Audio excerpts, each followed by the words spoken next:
Amén.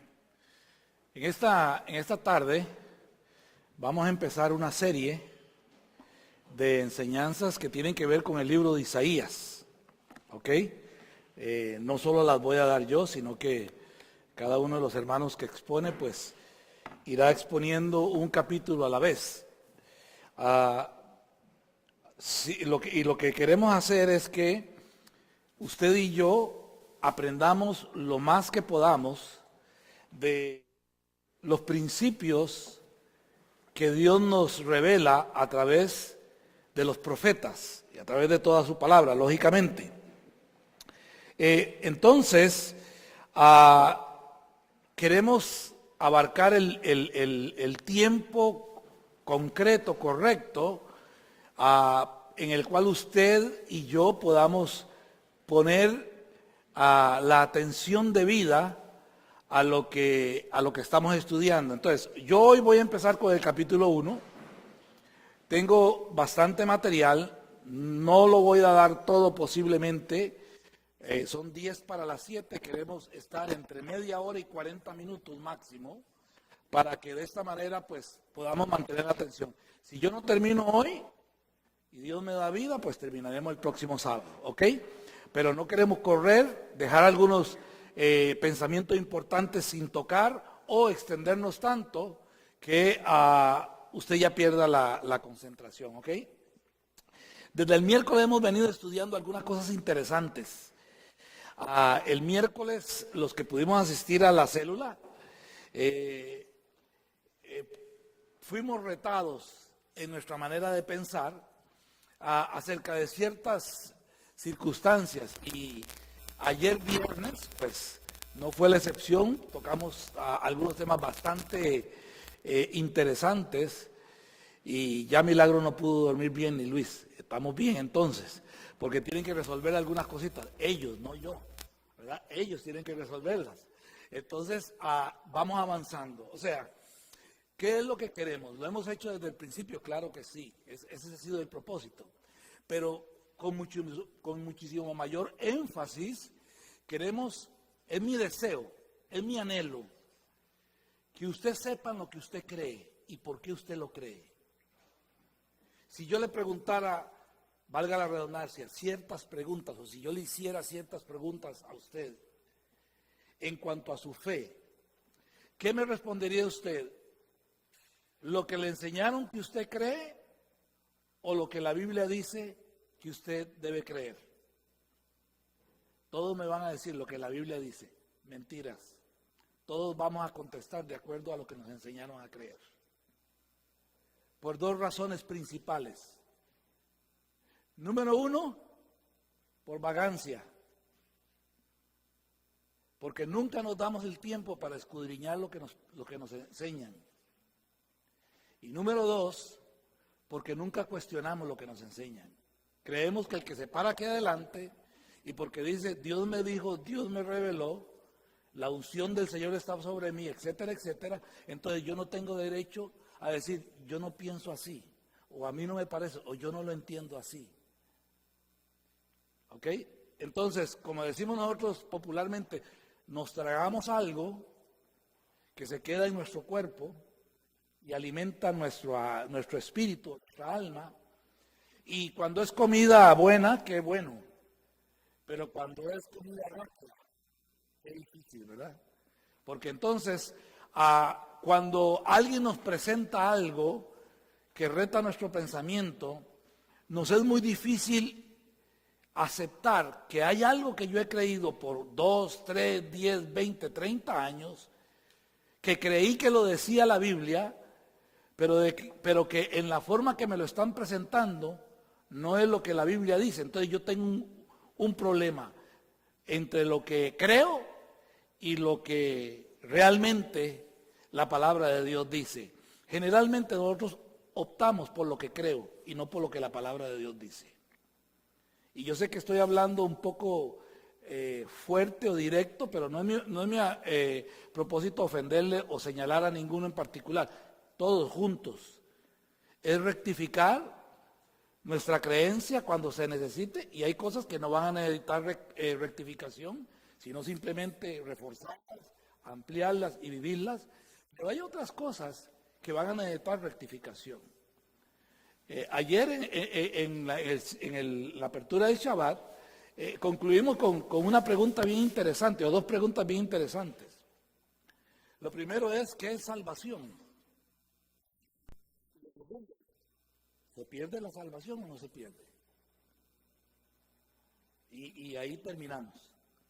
La respuesta la consigue cada uno estudiando la palabra de Dios, porque la idea no es venir y servir todo el plato, sino que nosotros también participemos, ¿verdad? Entonces, con este propósito, cuando nosotros nos acercamos a la palabra, dejando un poquito de lado nuestra teología, nuestras creencias, y tratando de leer lo que el texto dice, tratando de entender lo que la palabra de Dios dice, entonces vamos a darnos cuenta de que hay muchas cosas que quizás no es necesariamente que estén mal, pero que ahora yo las puedo entender de una forma diferente, ¿ok? Y todos lo sabemos, por lo menos aquí lo hemos enseñado muchas veces, de que la Biblia es un libro cultural, ¿verdad? Y cuando hablamos de un libro cultural, valga la redundancia, quiere decir que la Biblia fue escrita dentro de un marco cultural, geográfico, idiomático, específico, con una audiencia específica, ¿ok? Hace un par de semanas yo les pregunté a ustedes, ¿lo que usted tiene en la mano es la palabra de Dios o contiene la palabra de Dios? Si usted dice, es la palabra de Dios, entonces yo le hago un reto a usted. Si esa es la palabra de Dios, la misma palabra de Dios nos enseña que la palabra de Dios, valga la redundancia, es infalible. Entonces, ¿qué hacemos con los textos que tienen palabras añadidas que no aparecen en ninguna parte de los manuscritos originales? ¿Qué hacemos con eso? Ya ahí hay un problema, ¿verdad? No sé si usted lo puede ver, pero ya ahí hay un problema. Si decimos que la Biblia, como nosotros la tenemos, en el formato que la tenemos, no es la palabra de Dios, sino que contiene la palabra de Dios, nos metemos en otro problema, tal vez más grave. ¿Por qué? Porque ahora necesitamos investigar y diagnosticar qué es palabra de Dios y qué no es palabra de Dios, para hacer lo que dijo el apóstol Pablo, retener lo bueno y desechar lo malo. ¿Ok? Por eso es que la palabra de Dios es infinita, nunca terminamos de aprender, nunca terminamos de sacar tesoro. El Señor lo dijo, es como un hombre que va al baúl de los recuerdos y saca cosas viejas, cosas nuevas, cosas de mucho valor, cosas de poco valor, y se da cuenta que en aquel baúl tenía un tesoro que ni siquiera él mismo sabía que lo tenía. Así es la palabra del Señor. Entonces, con nuestras limitaciones, no somos infalibles ni tenemos toda la verdad, pero con nuestras limitaciones, con la ayuda de Dios, como dice la palabra, con la ayuda del Espíritu de Dios que nos guiará a toda verdad, queremos aventurarnos, ahondar en la palabra del Señor. Ese es el propósito, para aprender, no para conocer, sino para aprender y poner en práctica. Porque usted puede tener mucho conocimiento, yo puedo tener mucho conocimiento, pero si no lo pongo en práctica, de nada me sirve. Voy a coger a Alba de ejemplo. Alba tenía una idea muy fantástica, y ella sabía que era una buena idea. La lupa con una luz, ¿verdad? Lo tenía aquí y ella, pero ¿qué pasó, Albita? Se le adelantaron, ¿verdad? ¿Por qué se le adelantaron? Porque no puso en obra lo que ella tenía aquí. Y era una buena idea, imagínense, los que tenemos problemas de juventud, ¿verdad? Qué bueno es una lupita con una luz para leer a veces, ¿verdad? ¿Cómo ayuda? ¿Verdad? Entonces, el conocimiento no es suficiente si el conocimiento no se vuelve una práctica. Esa es la idea, ¿ok? Entonces, vamos a estudiar el libro de Isaías, ¿ok? Y otra vez empezamos. Y entonces, empezamos con el libro de Isaías capítulo 1 en esta noche. Y como les digo, vamos a ir avanzando capítulo por capítulo, ¿ok? Entonces, vamos a leer capítulo 1 de Isaías. No entiendo qué es lo que pasa. Se fue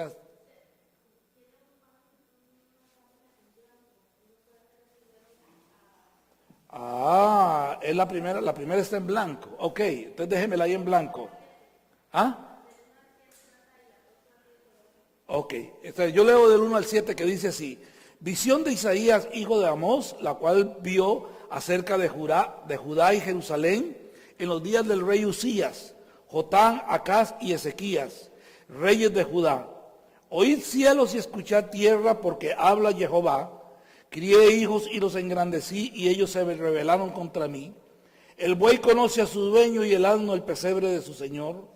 Israel no entiende, mi pueblo no tiene conocimiento. Oh gente pecadora, pueblo cargado de maldad, generación de malignos, hijos depravados. Dejaron a Jehová, provocaron a ir al Santo de Israel, se volvieron atrás. ¿Por qué queréis ser castigados aún? ¿Todavía os rebelaréis? Toda cabeza está enferma y todo corazón doliente, desde la planta del pie hasta la cabeza. No hay en él cosa sana, sino herida, hinchazón y podrida llaga. No están curadas, ni vendadas, ni suavizadas con aceite. Vuestra tierra está destruida, vuestras ciudades puestas a fuego, vuestra tierra delante de vosotros comida por extranjeros, y asolada como asolamiento de extraños. Pero sigue sin funcionar el... Ok, dice, la segunda parte dice: y queda la hija de Sión como enramada en viña y como cabaña en melonar, como ciudad asolada. Si Jehová de los ejércitos no hubiese dejado un resto pequeño, como Sodoma fuéramos y semejantes a Gomorra. Príncipes de Sodoma, oíd la palabra de Jehová, escuchad la ley de nuestro Dios, pueblo de Gomorra. ¿Para qué me sirven, dice Jehová, la multitud de vuestros sacrificios? Hastiado estoy de holocaustos, de carneros y de cebo de animales gordos. No quiero sangre de bueyes, ni de ovejas, ni de machos cabríos. ¿Quién demanda esto de vuestras manos cuando venís a presentaros delante de mí para hollar mis atrios? No me traigáis más vana ofrenda, el incienso me es abominación, luna nueva y día de reposo, el convocar asambleas no lo puedo sufrir, son iniquidad vuestras fiestas solemnes. Vuestras lunas nuevas y vuestras fiestas solemnes las tiene aborrecida mi alma, me son gravosas, cansado estoy de soportarlas. Cuando extendáis vuestras manos, yo esconderé de vosotros mis ojos. Asimismo,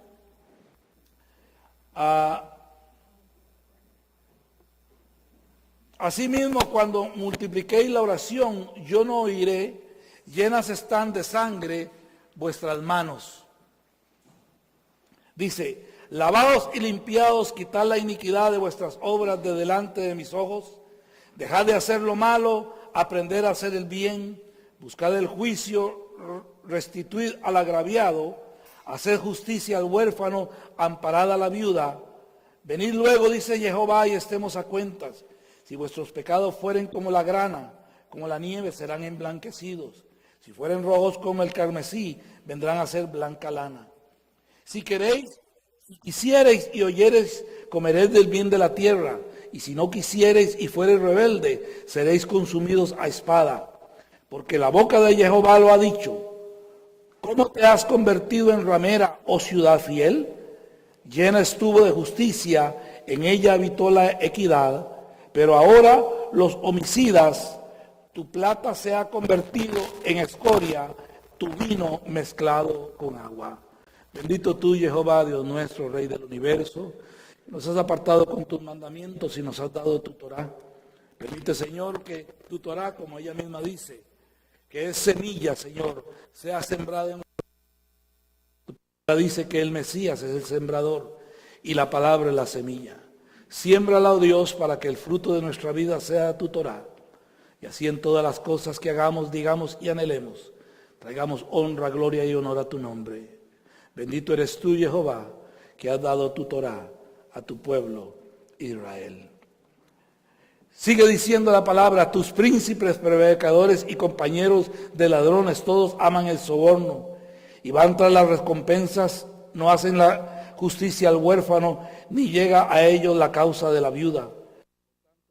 Jehová, Jehová de los ejércitos, el fuerte de Israel, ea, tomaré satisfacción de mis enemigos, me vengaré de mis adversarios, y volveré mi mano contra ti, y limpiaré hasta lo más puro tus escorias, y quitaré toda tu impureza. Restauraré tus jueces como al principio, y tus consejeros como eran antes. Entonces te llamarán ciudad de justicia, ciudad fiel. Sión será rescatada con juicio, y los convertidos de ella con justicia. Pero los rebeldes y pecadores aún serán quebrantados, y los que dejan a Jehová serán consumidos. Entonces os avergonzarán los robles que amasteis, y os afrentarán los huertos que escogisteis. Porque seréis como roble al que se le caen las hojas, y como huerto al que le faltan las aguas. Y el fuerte será como estopa, y lo que hizo como centella, y ambos serán encendidos juntamente, y no habrá quien apague. Amén. Gracias, hermano. Amén. Eso es lo que dice el capítulo 1 del libro de Isaías. Entonces, lógicamente, como todos sabemos, Isaías es un libro profético. Entonces, si es un libro profético, de lo que podemos hablar en Isaías es de profecía. ¿Ok? Ahora, estuvimos hablando, no me sirve. Estuvimos hablando un tiempo atrás de que para definir la profecía, podríamos decir que profecía es la experiencia suprema de una intimidad y unión con el Padre. ¿Ok? Y a eso, si ustedes se acuerdan, les había dicho que en hebreo se le llama el Debeku Hashem. ¿Ok? Intimidad con el Padre. En otras palabras, ¿qué es lo que quiere decir esto? Que la profecía, más que predecir el futuro, y ya esto yo lo había explicado, o de hablar acerca del futuro, la profecía lo que intenta es que la persona pueda llegar a conectarse nuevamente con el Padre y la persona experimente una intimidad con Dios. ¿Ok? Eso es básicamente lo que dice la profecía. En otras palabras, cuando nosotros pensamos en que la profecía es, digámoslo así, una puerta que intenta que yo pueda accesar a la presencia de Dios, a la intimidad con Dios, entonces la profecía podríamos definirla como que la profecía es el camino de la Teshuvá. Cuando decimos Teshuvá, estamos hablando de arrepentimiento. En otras palabras, la profecía es la puerta o la luz que nos marca el camino para nosotros retornar al Padre, y de esta manera, al retornar al Padre, podamos disfrutar de una intimidad con Él. ¿Ok? Por tanto, con este propósito de la intimidad, la profecía nos revela los medios que Dios va a usar para que usted y yo podamos retornar, para que usted y yo podamos arrepentirnos o ir al arrepentimiento. En otras palabras, la profecía nos va a poner el panorama de la disciplina que Dios va a usar para que usted y yo podamos rectificar nuestra atención, pero también la profecía nos va a dejar saber no solamente la disciplina, sino la restauración final, que es el propósito de Dios para cada persona. ¿Ok? Entonces, básicamente, en términos generales, esto es lo que nosotros necesitamos buscar cuando nosotros queremos hablar o enseñar o aprender acerca del concepto o del principio bíblico de la profecía. Con esto vuelvo a repetir lo que dije al principio, que no, la profecía no tiene como fundamento o como prioridad revelar el futuro de las cosas. No necesariamente. La profecía tiene como énfasis que la persona pueda retornar a Dios y que la persona al retornar a Dios pueda restablecer esa relación íntima con Dios y la persona pueda disfrutar de la presencia de Dios. Y lógicamente, pues, en esto hay toda una serie de circunstancias que vamos a ir viendo en el libro de Isaías. Vamos a ver, no funciona. Sigamos, ok. Vamos a ver un poquito el trasfondo histórico de la profecía. Primeramente, según nos dice el capítulo 1, Isaías desarrolló su ministerio en el reino del sur, o sea, en el reino de Judá. Ya el reino se había dividido en el reino del norte, Israel, el reino del sur, Judá. Isaías desarrolla su ministerio en la parte sur, ¿ok? Ahora, su nombre en hebreo, el nombre de Isaías en hebreo es Yeshayahu. Yeshayahu. Y la palabra Yeshayahu, en una de las interpretaciones, podríamos decir que significa Dios es salvación o Dios salva. ¿Ok? Ahora, Isaías profetizó bajo los reinos de Usías, Jotán, Acaz y Ezequías. ¿Ok? Cuatro reyes. O sea, que Isaías profetizó bajo estas cuatro dinastías. Y aquí yo le puse un círculo, no sabe muy bien, pero esto era lo que era el reino de Judá en los tiempos de Isaías. ¿Ok? Ese pedacito ahí, esta parte para acá, al norte, era lógicamente el reino del norte o Israel. ¿Ok? Ahora, Isaías nació en Jerusalén cerca del año 765 antes de la era común. El mismo texto nos dice que era hijo de Amós. Y hay una tradición que dice que era primo de Osías. Ahora, una tradición en el Talmud dice que Isaías murió bajo el reinado de Manasés, hijo del rey Ezequías. Manasés hereda el trono de Judá, es un rey perverso, es un rey que se aparta de la Torá, y dentro de los problemas que él quiere resolver para que nadie lo moleste, era el profeta Isaías, entonces lo manda a matar. ¿Ok? Ahora, el ministerio de Isaías, o el ministerio profético de Isaías, duró aproximadamente unos 50 años. Si usted saca las cuentas de los cuatro reyes que, valga la redundancia, reinaron, y el tiempo que reinaron, usted se va a dar cuenta que Isaías más o menos abarca un periodo de 50 años. Y este es un dato importante que usted debe tomar en cuenta cuando usted se acerca al libro de Isaías. Por ejemplo, si yo le pregunto a usted, ¿quién escribió Isaías? ¿Qué me diría usted? Pregunta. Isaías, ¿verdad? Es lógico. Por eso ya el libro lleva su nombre, ¿verdad? Lógico. Equivocados. Y ahí tenemos la primera signo de pregunta. ¿Ok? Según dicen, no yo, dicen los eruditos, el libro de Isaías fue escrito por lo menos 3 autores diferentes. Y uno de los autores es el libro de Isaías. O sea, que usted puede dividir perfectamente Isaías en 3 periodos diferentes. ¿Ok? Ahora, aunque fue escrito supuestamente por 3 diferentes autores, el libro lleva el nombre del autor original, Isaías. ¿Por qué? La pregunta sería, ¿por qué? Bueno, en el pensamiento hebreo bíblico, esto es muy común.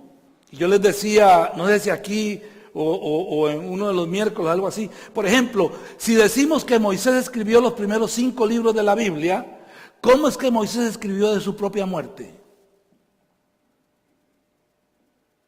No es lógico, ¿verdad? Que Moisés diga, bueno, ya, ahora me morí y me voy y me enterré y estoy bajo tierra. No, no, no puede. Es imposible eso, ¿verdad? Entonces, ¿qué sugiere eso? ¿Sí?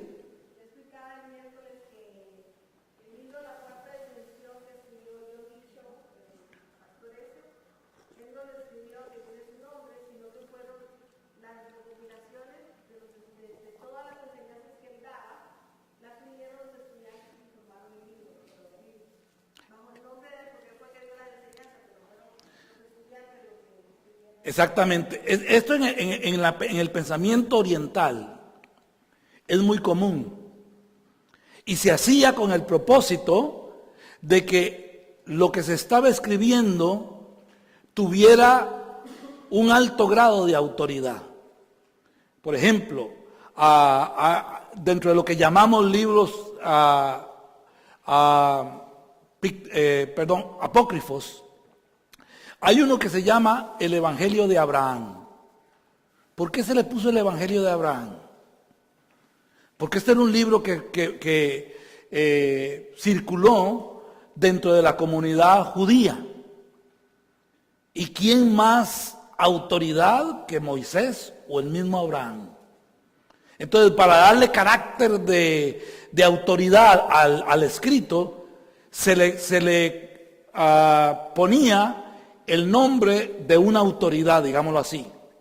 ¿Ok? Y esto era comúnmente aceptado. Por ejemplo, en este momento se cuestiona, por los grandes eruditos, se cuestiona que inclusive los evangelios hayan sido escritos por los autores que nosotros decimos. Por ejemplo, Mateo, Marcos, solamente Lucas. Sí se sabe que Lucas y Hechos fue escrito por el mismo autor. Pero, por ejemplo, se entiende de que Mateo no necesariamente fue escrito por Mateo. Pero se le pone el nombre de Mateo porque dentro de la comunidad mesiánica del primer siglo, lógicamente como uno de los discípulos y de los apóstoles, Mateo era una autoridad. Entonces, para que su escrito, lo que se escribió, adquiriera un alto grado de autoridad y así sucesivamente. Hay muchos ejemplos en la Biblia que no voy a dar necesariamente, porque ya se me fueron 20 minutos en la introducción. Pero bueno, entonces, el capítulo 1 que estamos viendo hoy, el capítulo 1 de Isaías, en realidad es una recopilación y sirve como introducción al libro de Isaías. En otras palabras, el capítulo 1 de Isaías es un resumen del libro completo de Isaías. ¿Ok? ¿Qué nos sugiere esto? Que el capítulo 1 de Isaías no fue el primer capítulo que se escribió. El capítulo 1 de Isaías es lo que nosotros llamaríamos hoy en día una edición o un compendio de todo lo que tiene que ver con el libro de Isaías. ¿Ok? Ahora, entonces, y esto también lo podemos ver, no lo vamos a ver hoy acá porque tenemos que ser muy técnicos y entonces se pueden aburrir, pero cuando usted ve el libro de Isaías y en especial el capítulo 1, usted se da cuenta que el estilo de escritura que se usa en el capítulo 1 es, por ejemplo, posterior a la deportación babilónica. ¿Ok? Entonces, y el libro de Isaías fue escrito antes, o la visión de Isaías fue escrita antes de la deportación babilónica. Entonces, el capítulo 1, el versículo 1 es posterior a esta deportación. ¿Ok? Entonces, en el libro de Isaías, cuando nosotros leemos el libro de Isaías y vemos el capítulo 1, nos damos cuenta que el libro de Isaías trata acerca de esperanza y restauración. ¿Ok? Ahora, si nosotros aceptáramos que el libro de Isaías fue escrito por más de un autor y que el capítulo 1 es una recopilación de todos los escritos del libro de Isaías, o sea, un resumen, ¿okay? Una introducción. Entonces, el libro de Isaías empieza a estar, o este pergamino empieza a estar en circulación, porque lógicamente Isaías profetizó al pueblo de Israel antes de la deportación. ¿Ok? Y por eso usted encuentra frases como no pongan su esperanza en Egipto y en sus caballos y esto y el otro. ¿Por qué? Por la situación que estaba enfrentando el pueblo. ¿Ok? El pueblo es llevado cautivo a Babilonia. Cuando el pueblo está en medio de la cautividad, hubo también profetas que se levantaron dentro del pueblo de Dios que estaba en la cautividad. Y algunos de estos profetas citan el libro de Isaías. ¿Con qué propósito? Con el propósito de decirle al pueblo, bueno, número uno, estamos aquí por nuestra propia decisión, porque Dios nos lo advirtió. ¿Ok? Pero Dios no nos advirtió solamente del castigo, de la disciplina. Dios nos advirtió y nos profetizó y nos dijo que después de que cumpliéramos el tiempo de la disciplina, iba a venir un momento o iba a venir un periodo de restauración. Entonces, ¿qué es lo que hace el libro de Isaías? Dar una esperanza al pueblo que está cautivo, dar una esperanza al pueblo que está siendo maltratado, que vive bajo el yugo babilónico, ¿ok? Jerusalén está en ruinas. Y como mismo lo dice ahí, la tierra está desolada. O sea, nadie la sembró, nadie la cuidó. Empezó a crecer la hierba salvaje. O sea, el país está destruido. Ante los ojos de ellos no hay esperanza. Pero de acuerdo a las profecías que Dios le dio a Isaías, de acuerdo a la profecía, viene un tiempo de esperanza y restauración. Entonces, el libro de Isaías se transforma en un libro de esperanza y un libro de restauración. Porque si se cumplió el principio, se va a cumplir el final. Si la palabra de Dios fue buena o fue certera al principio, cuando nos habla de la disciplina, también va a ser certera al final cuando nos habla de la restauración. ¿Me doy a entender? Entonces, esto traía algún tipo de esperanza al pueblo de Israel. En otras palabras, el libro de Isaías lo que le dice al pueblo de Israel, y por eso dice en los versículos que leímos, si Dios no hubiera dejado un remanente, seríamos como Sodoma y seríamos como Gomorra. ¿Qué pasó con estas dos ciudades? ¿Qué sucedió? Fueron destruidas hasta las cenizas, al punto que hoy en día prácticamente no se sabe el lugar exacto donde estuvieron Sodoma y Gomorra. Se entiende que por el mar muerto, pero no hay, digamos así, evidencias palpables. O sea, fue tanta la destrucción que fue borrada de la historia, prácticamente. El profeta Isaías dice, si Dios no hubiese tenido misericordia y hubiese dejado un remanente, seríamos como Sodoma y Gomorra. O sea, el profeta está apelando al pueblo y diciéndole al pueblo que tenga esperanzas, porque la fidelidad de Dios ha hecho posible de que la restauración del pueblo de Dios sea una realidad en el momento que Dios lo determine. Y mientras tanto, aguantemos, sigamos adelante y no perdamos la esperanza. Básicamente eso es lo que le dice el profeta Isaías. Ahora, hay otra cosa que a mí me pareció curiosa, ¿ok? Porque cuando empieza a hablar el libro, dice visión de Isaías. ¿Ok? Dice visión de Isaías. ¿Qué se imagina usted cuando dice visión?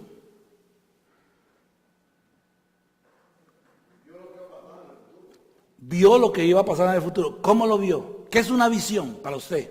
Por ejemplo, si yo le digo, hermanos, tuve una visión, ¿qué inmediatamente piensa usted? ¿Qué piensa usted? ¿Una manifestación espiritual?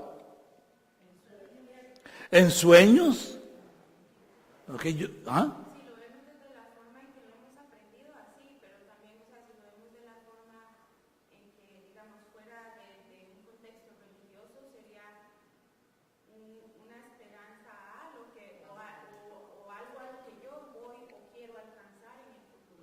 Eso es muy interesante, porque por ahí vamos. ¿Sí? O sea, cuando la Biblia dice visión de Isaías, la mayoría de nosotros pensamos de que la persona entró en un trance, lo que llamamos un trance, o tuvo un sueño y dijo que vio algo. Por ejemplo, lo que nos dice Juan, que vio una bestia con 7 cabezas y todo, ¿verdad? O sea, que vio, visión viene de ver, ¿ok? Pero vea qué interesante, la palabra que usa para visión ahí es la palabra jasón. Y la palabra jasón puede traducirse como visión de ver o, lo que dijo Laura, como percepción. O sea que si yo vengo y hay una duda y yo vengo y puedo esclarecer esa duda, usted puede ver, pero no ve con sus ojos. Usted puede percibir, puede, tal vez la palabra imaginarse, más sencilla. O sea, que si yo le digo, bueno, Fernando, vamos a ir donde Michael. Y vea, Fernando, vamos a correr la 95. Ya Fernando está en su mente. No es que lo está viendo con sus ojos, ni con sus ojos espirituales. Pero en su mente ya va a tener una percepción, porque ya ha pasado por ahí. Me doy a entender. Entonces, cuando dice que Isaías tuvo una visión, la palabra que se usa generalmente no se usa con el sentido de ver con los ojos físicos o con los ojos, digámoslo así, para que nos entendamos, espirituales, sino es una percepción mental, una revelación, ¿ok? Si yo vengo y les doy a ustedes un seminario de finanzas y les enseño cómo ahorrar y cómo hacer plata, ustedes van a tener una visión de lo que ustedes pueden hacer para hacer dinero. Ahora, esa visión no necesariamente es que usted se ve con corbata en un banco sentado, no. Es que usted va a poder medir, calcular ciertas cosas que usted va a poder hacer que lo van a llevar del punto A al punto B. Ahora, para mí eso me fue muy interesante, porque generalmente cuando hablamos de visión, vuelvo y repito, lo asociamos con ver, con nuestros ojos físicos o lo que llamamos nosotros muchas veces ojos espirituales. Pero lo que le he revelado a Isaías es la condición del pueblo, la condición espiritual del pueblo.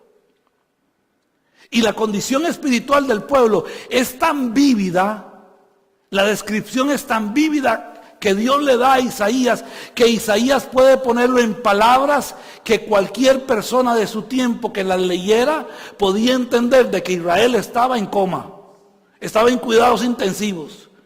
Oiga lo que dice, desde la planta del pie hasta la coronilla es una llaga podrida. ¿Quién no entiende eso? No hay quien haga lo bueno. Sus jueces se pervirtieron, aceptan el soborno, etcétera, etcétera, etcétera. O sea, vea la forma, o sea, Dios le da una revelación de la condición del pueblo de tal manera que aunque él lo que está recibiendo son palabras, pensamientos, ideas, él puede ir tomando esas ideas y formándose un mapa de lo que está sucediendo con el pueblo, no porque está viendo a una persona o está viendo las llagas del pueblo, porque la condición que él está viendo o se le está revelando del pueblo, él lo puede ir palpando y lo puede ir plasmando en un lenguaje tan dramático que presenta al pueblo completamente desviado y sin ninguna esperanza. Y dice él, tanto es así que si Dios no hubiese tenido misericordia, seríamos como Sodoma y Gomorra. ¿Me doy a entender? Entonces, me pareció muy interesante eso. Porque muchas veces cuando nosotros queremos revelación de Dios, queremos que Dios nos hable por un sueño, queremos que cerremos los ojos y entremos en un trance, pero no necesariamente eso es una visión de parte de Dios, o únicamente. Puede ser que las palabras que Dios ponga en nuestro corazón, en nuestra mente, o nos hable audiblemente, etcétera, etcétera, sean tan contundentes que en nuestro interior, en nuestra mente, podemos hacer un mapa exacto de lo que Dios nos está tratando de decir. Y eso es lo que pasa con Isaías, ¿ok? Entonces, El libro de Isaías le recuerda al pueblo que lo que ellos están viviendo y están a punto de vivir son circunstancias que fueron determinadas por sus propias decisiones, pero que aun y cuando son responsables de las decisiones que tomaron y van a tener que afrontar las consecuencias de las decisiones que tomaron, aun y esto, el profeta les recuerda que hay una esperanza en el Dios de sus padres, en el Dios de Abraham, Isaac y Jacob. Ahora, si nosotros ponemos esto en nuestras perspectivas, porque eso sucedió allá, pero ¿qué tiene que ver conmigo? Si yo puedo ver esto, yo puedo darme cuenta de que sí, hay muchas cosas, la mayoría, el 99.99% de las veces, yo estoy viviendo las consecuencias de mis decisiones. Pero que aún en esas decisiones que tomé mal y que afronto las consecuencias, Dios brinda un mensaje de esperanza. ¿Por qué? Porque Él es el mismo ayer, hoy y por todos los siglos. Entonces la profecía ya tiene que ver conmigo. Entonces ya el libro de Isaías tiene que ver conmigo. No es solamente una leyenda, o no es solamente un cuento, o no es algo histórico solamente, sino es algo que por lo que Dios, el ejemplo que Dios me da en su palabra, yo puedo traerlo a mis circunstancias y decir, Dios mío, esto es lo que me está sucediendo. ¿Qué es lo que tú me estás queriendo decir? Bueno, lo que tú me estás queriendo decir, el mapa que tú estás tratando de grabar en mi mente, en mi corazón, es no que siga haciendo lo malo, porque de por sí Él me va a perdonar. No, no es eso. Es que, Señor, a pesar de mis decisiones y a pesar de las consecuencias que estoy pasando y que tendré que pasar, Señor, si no fuera por tu misericordia, yo sería como Sodoma y como Gomorra. Pero tú has dejado un remanente, tú me has dejado una esperanza. Y, Señor, en esa esperanza yo me sostengo, yo me apoyo. Y en esa esperanza tú me dices que hay rectificación y hay restauración para mi vida, que es lo que vino a hacer Yeshua en nosotros. ¿Ok? Entonces eso es lo que el profeta le dice al pueblo. No solamente le predice o no solamente le saca en cara, por llamarlo de alguna manera, sus errores, sino que le dice, primero que nada, estamos viviendo lo que nosotros decidimos que queríamos vivir. Entonces, ¿eso qué nos dice? Que donde usted está hoy es lo que usted quiso y decidió vivir. Y cuando hay cosas equivocadas, tenemos esperanza de redención a través de Yeshua en Dios. Él promete redimirnos. ¿Ok? Ahora, y con esto voy a terminar. 5 minutos más les prometo. ¿Ok? En el versículo 2 dice que el profeta le dice al pueblo, Dios le dice, habla a los hijos de Israel. ¿Ok? Y esto es una frase muy importante porque, por ejemplo, si usted va al judaísmo ortodoxo y le dice, ¿quiénes pueden usar, por ejemplo, tzitzits?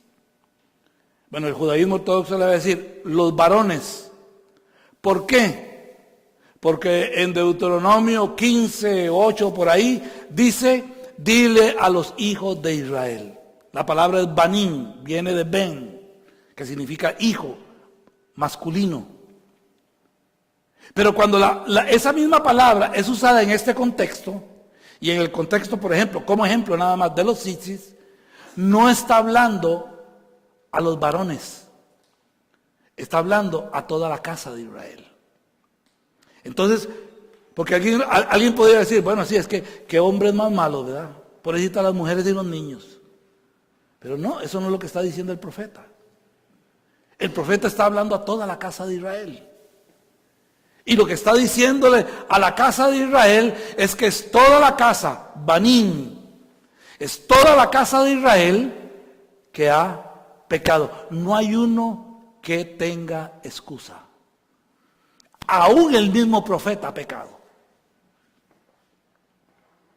¿No fue esto lo que dijo Daniel? Padre, perdónanos a mí y a mis padres, porque hemos pecado delante de ti. Y esto es lo que la palabra del Señor nos enseña, cuando nos dice que no hay justo ni aun uno, que todos hemos pecado. Entonces, si todos hemos pecado, todos necesitamos de la misericordia, del amor y la gracia de Dios. Entonces, si todos hemos pecado, no haya nadie en quien podamos señalar sin antes y primero señalarnos a nosotros mismos. Y que así como quiero y necesito la misericordia de Dios para mi vida, también se necesita la gracia y la misericordia de Dios para los demás, para el pueblo.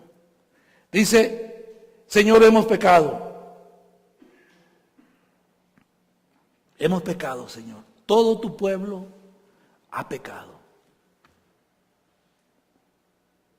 Qué tremendo, hermanos. Ahora,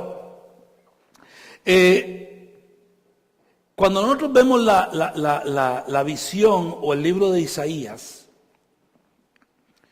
y lo analizamos, aun y cuando contiene algunos elementos difíciles, rigurosos, de disciplina, nosotros podemos ver que el libro de Isaías o la visión que Dios le presenta a Isaías para que le presente al pueblo, no es la visión de un juez riguroso.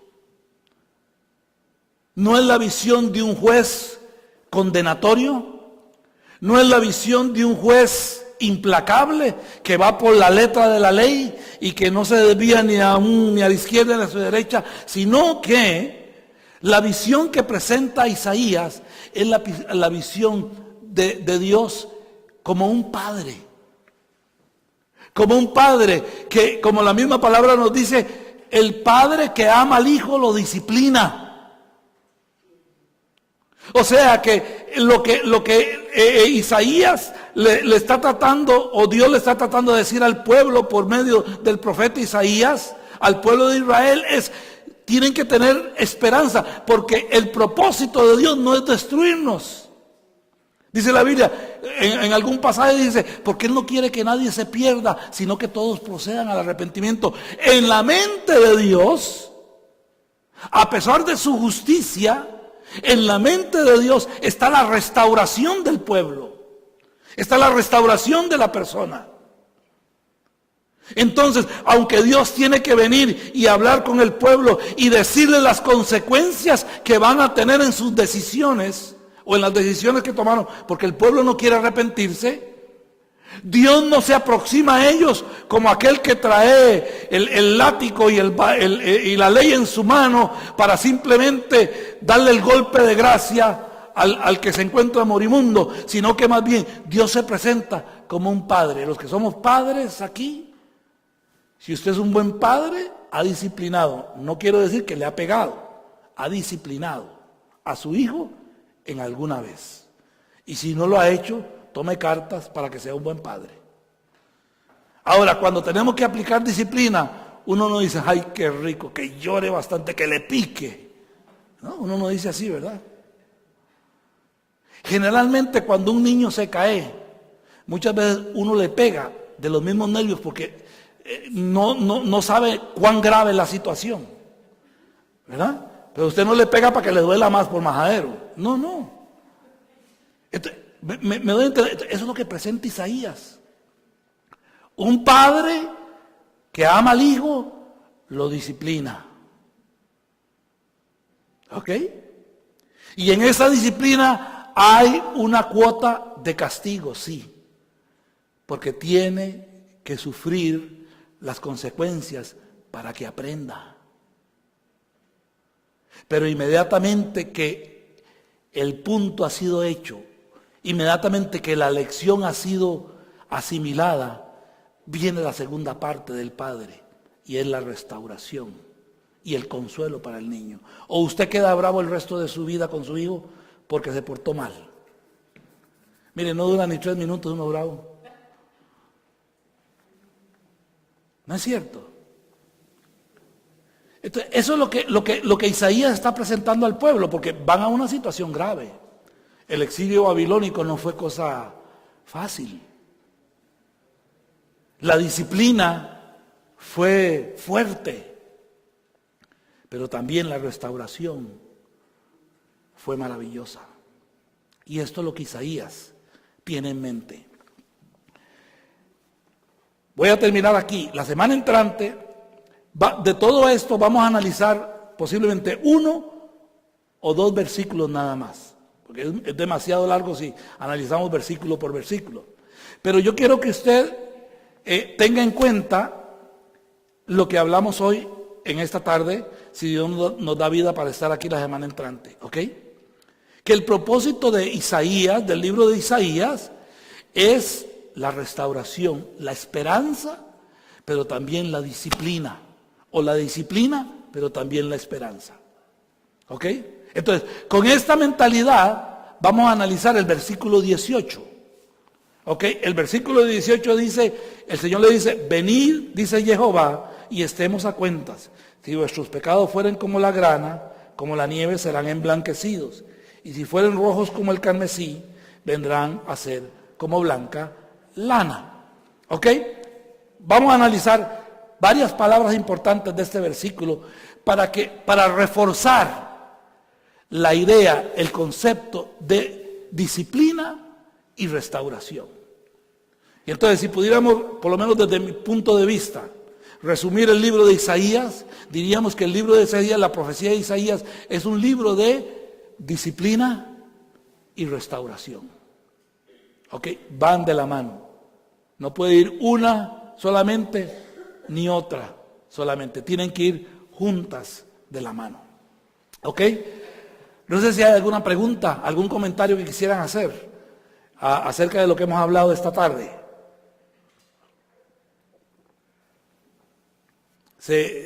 ¿Podemos tomar algunas ideas? ¿Ok? Como dicen, make sense lo que estamos hablando. ¿Tiene sentido lo que hablamos? Oiga, soy bilingüe, ¿vio qué manera? ¿Ok? Luisito, un poquito mejor que anoche, Amén. Pues damos gracias al Señor. Esperamos seguir creciendo en la palabra. Esperamos seguir caminando en ella y aprender de ella para fortalecernos cada día más en nuestra relación con Dios. Sonia.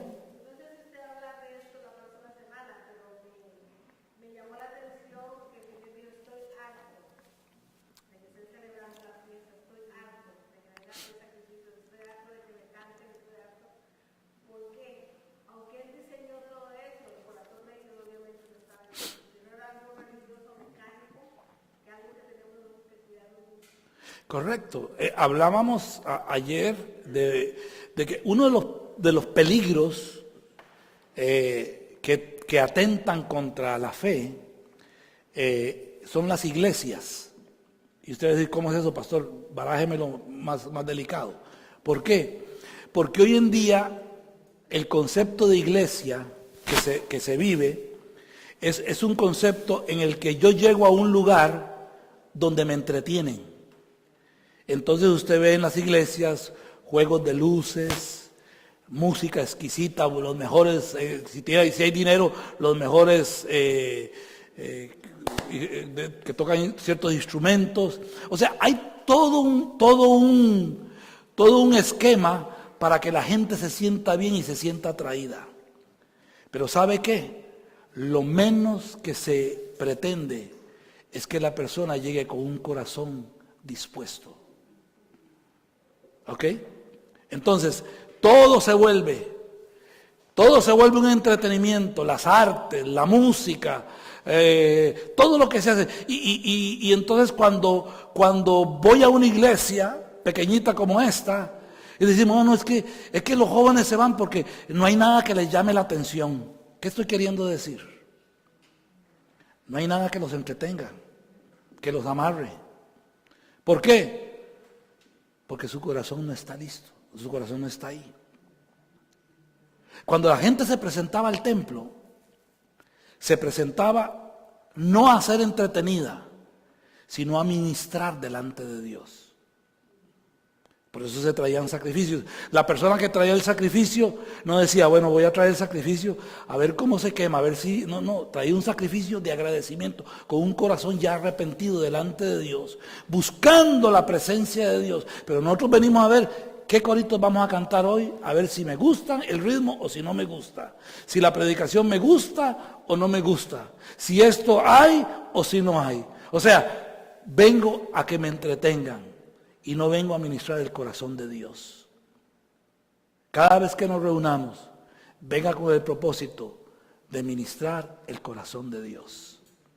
Y entonces lo que pase a su alrededor será indiferente, porque su corazón está en el Señor.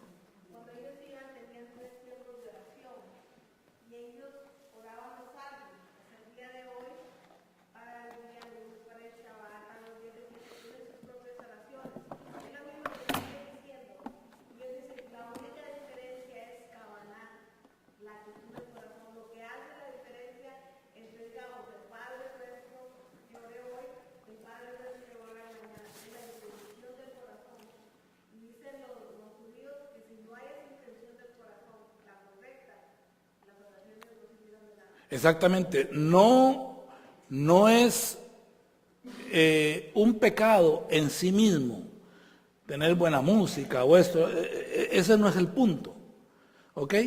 El punto es que si la intención del corazón, como dice Sonia, no está ahí, en vano hacemos las cosas.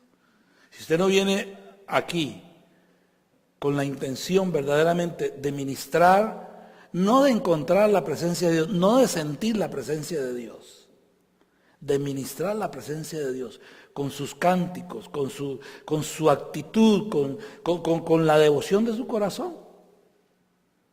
Podemos tener o no tener, y es lo mismo. Pero cuando yo vengo con mi actitud correcta, ¿ok? Entonces yo voy a presentarme delante del Señor y voy a ministrar el corazón de Dios. ¿Verdad? Eso es como hoy en día. Dígame una cosa, ¿cuál es el juguete que más le gusta a su hijo o a su hija? El iPad, dice por ahí, le voy a decir, ¿sabe cuál es el juguete que más le gusta a sus hijos? El que va a salir mañana. Porque cuando salga ese, el iPad va a quedar de lado. ¿Qué quiere decir eso? Nunca tenemos satisfacción. ¿Ok? Si hoy tenemos buena música, mañana queremos buena danza, pasado mañana queremos juego de luces, queremos un campamento, queremos un gozo de parejas, porque siempre hay que estar buscando lo que no tenemos.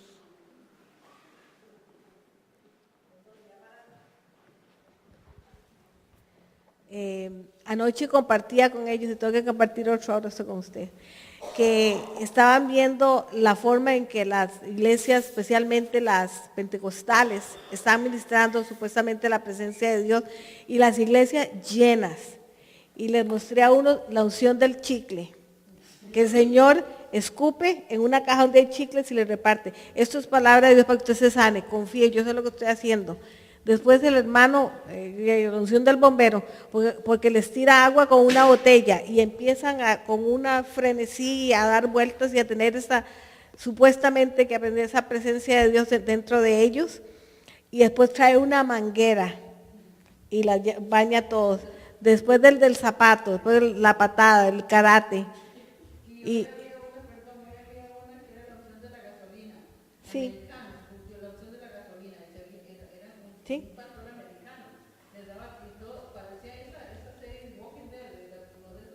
Sí. Pero cuando se lo dio al pastor, le dice, ¿verdad que se cambió en jugo de piña? Las hermanas y los hermanos que tomaron decían que sí, se tiraban al piso y él dice, está muy fuerte, dice, pero ¿verdad que es piña? Dice, it's very strong. O sea, no puede decir de piña porque estaba tomando gasolina. The bottom line is, que esa gente no cuestiona lo que se les enseña. Cuando la persona dice, esta es la unción de Dios, yo sé lo que estoy haciendo, el Espíritu de Dios me está diciendo, somos seres pensantes por el amor de Dios.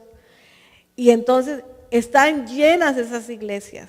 Y yo estoy convencido que esas personas aman al Señor y quieren recibir de Dios, pero no están recibiendo lo último que le estaba enseñando a Yuveni ahora. Un hermano estaba predicando sobre la liberación de demonios, lo que sabemos que Dios nos ha dado autoridad sobre todo poder del enemigo, y él está citando la escritura muy bien, y llama a un muchacho de la congregación, y empieza a reprenderlo, y él cae al piso, y empieza a brincar y a convulsionar y todo, y en el medio que está convulsionando le suena el celular, y dice, un momentito, aló, que estoy bajo la unción, que no entiende, las 3 veces, que no entiende que estoy bajo la unción, llámeme ahora, sí. Ok, pastor, siga. Y dice el pastor, ¿qué? Sáquese los demonios ustedes. Yuveni, pero eso está pasando en las iglesias, en Perú, en la República Dominicana, aquí en los Estados Unidos, en Guatemala, en Salvador, el montón de personas que llegan, esas personas que son ahora apóstoles, y nadie les puede cuestionar su título. Somos seres pensantes por el amor de Dios. En la célula, si no estamos de acuerdo, dice, pero ¿por qué usted dice eso, pastor, o cualquiera que esté enseñando? Yo pienso esto, no porque estemos menoscabando la autoridad del pastor, pero es que estamos trayendo a colación otro ejemplo, otra cosa. La escritura dice eso, porque es para el crecimiento. Pero sí, necesitamos palabra de Dios. Amén, amén. Amén. En esta tarde, para ir terminando, me informan que nuestra hermana Seiris está de manteles largos, porque mañana cumpleaños. Es que vamos a pedirle que pase acá, vamos a pedirle a Becky que pase por acá y nos ayude, y vamos a cantarle y vamos a orar por ella. Así es que pase por acá, hermana Seiris, para darle la unción de qué. ¿Qué le doy la unción de qué? Del queque, la unción del queque, hermana.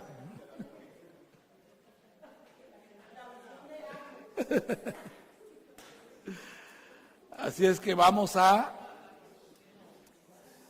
cantar y a orar por ella.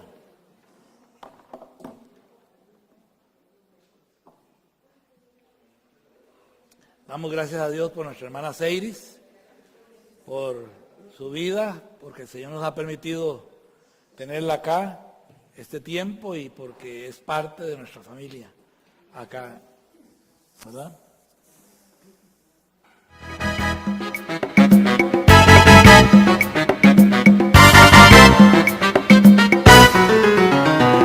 Cumpleaños feliz, te deseamos a ti. Cumpleaños a Cel, cumpleaños feliz, cumpleaños feliz, te deseamos a ti.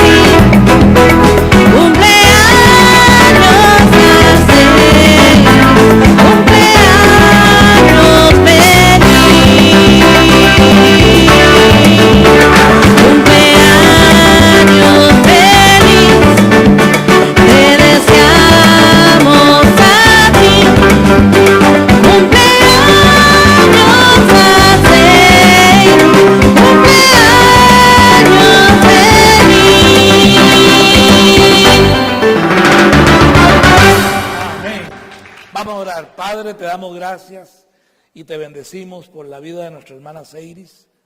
Te damos gracias, Señor, por este tiempo que ella ha estado aquí con nosotros, llevando la carga, Señor, aportando, Señor, y sobre todo siéndote fiel a ti. La bendecimos, Señor, bendecimos su familia, bendecimos sus hijos, Señor. Te damos gracias, Señor, por ella, por el espíritu de servicio que tú has puesto en ella, oh Dios. Padre, pero hoy queremos levantarla delante de tu trono, dándote gracias por su salud, por su vida. Señor, que tú suplas todas aquellas cosas de las cuales ella tiene necesidad, Señor. Padre, que tú suplas, Señor, que la bendición venga de tu mano, que sea derramada sobre ella. Padre, que le dé largura de vida, Señor, calidad de vida. que el tiempo, Señor, que ella estará sirviéndote aquí, Señor, en esta tierra, ella pueda gozar de tu presencia, de tu compañía, de tu protección, Señor.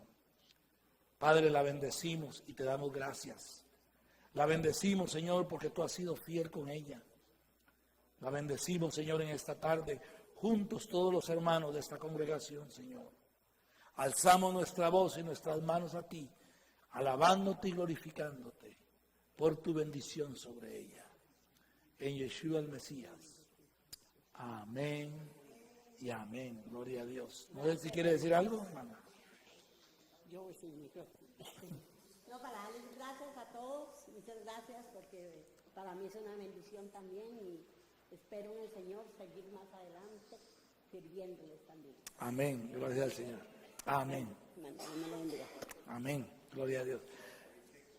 Y hay quequito al final del culto, es lo mejor.